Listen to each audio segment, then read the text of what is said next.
Who did it?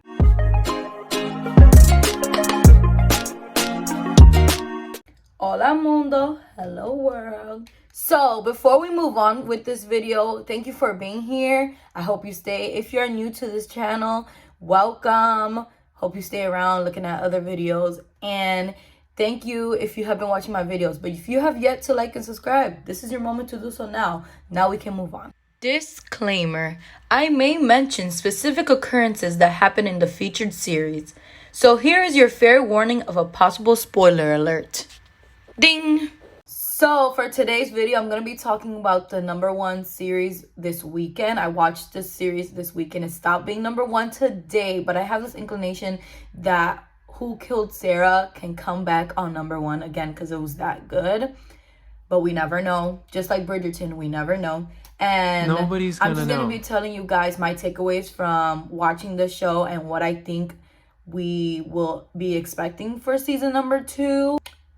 So basically, the show is about a brother who wrongfully goes to jail for 18 years for the death of his sister, where he was framed by the Lescano family, who have huge ties in Mexico. They have a casino, and they're just not great people. And the whole show, we're trying to figure out who killed Sara, because obviously he didn't kill Sara, and they don't know who killed Sara because you see in the series bits and pieces of everybody's point of view and how things ended up being.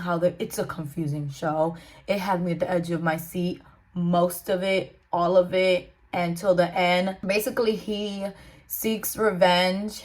The brother, his name is Alex, he seeks revenge to save his family's reputation. And these are my takeaways from the show. If y'all remember, I always say that the #1 shows or movies that are on Netflix always have something to do with some kind of taboo or lots and lots of sex. This show did not disappoint.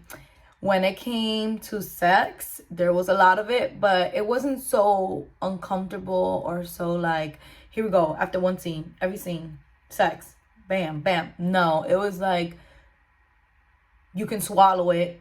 It was okay, you get me? But what did make me uncomfortable was seeing Eugenio Steller doing the nasty with somebody else that wasn't this woman or this woman or this woman. Like, we fell in love with y'all loves. You're not supposed to be making out or having sex with anybody other than these females, okay? You got a type. You're typing male. And I'm not being homophobic, but I'm all for changing it up in respect to artistry, so don't get me wrong. Something that I took away from this show was that basically it's so hard for you to figure out who killed Sara, because everybody, but like everybody in this show is crazy in some way, shape, or form. Like, they are not saints. They all have done their fair share of shit, and I'm like, who did it? Who could have been capable? Everybody could have been capable. So when you think you know, you don't really know. And that's the scary part, because even the girl who was killed, Sara, you are like, oh, feeling so bad for her because she was killed. But when you get to see bits and pieces of who she was during the show, you're like, do I really feel bad she was killed? I know she wasn't supposed to be killed, but like, I wouldn't really have liked her. I don't like her. I never liked her during the show, so. But I'm gonna tell you who I did like, though. I liked Bruno. I think Bruno is still salvageable, if that's a word. Yeah. He's the son of Rodolfo's wife. That's his stepson. I think he's a sweetheart. The second person is Elisa, which is the youngest sibling of the Lescano family. She was young when everything happened, and she's very smart and sees everything from a broader perspective.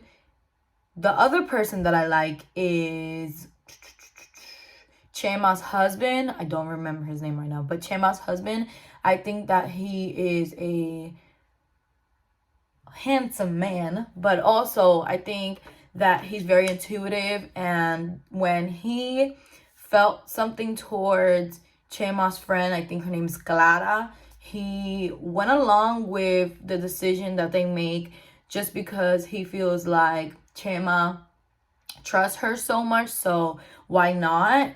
But I think he upset for a good reason, even though Chema thinks that he is being selfish, and I didn't see him as selfish. I think maybe I'm selfish, if anything, but like I think he's doing everything in order to protect himself, and I think Chema is the one that's being selfish. I could be wrong though. Another takeaway from the show was that basically the dad, Cesar, has a huge sex problem, so much that he benefits financially from it, but he has such a huge sex problem. When you watch the show, or if you've already watched it, what's his problem with his son? Like, every time his son Rodolfo has somebody that he likes, the dad likes her too. He likes leftovers, or he has his son choose his woman before he do. I don't know what that thought process is like. Oh, you nasty. So these are my predictions for season 2. In season 2, I believe that we're going to see Sara in a whole different light. Obviously, in the trailer, they show that she was into some weird mess, and she was not as innocent as we believe. I told you. And also, my prediction is that she was into some evil, she was in an evil cult, and that her friend was involved as well. The one that we end up finding out is involved some way. I'm not gonna say that, okay? And that her friend was the one that killed her. That's my guess. Season 2, when it comes out, I'm back. And I be back every Tuesdays, Thursdays, and sometimes Sundays.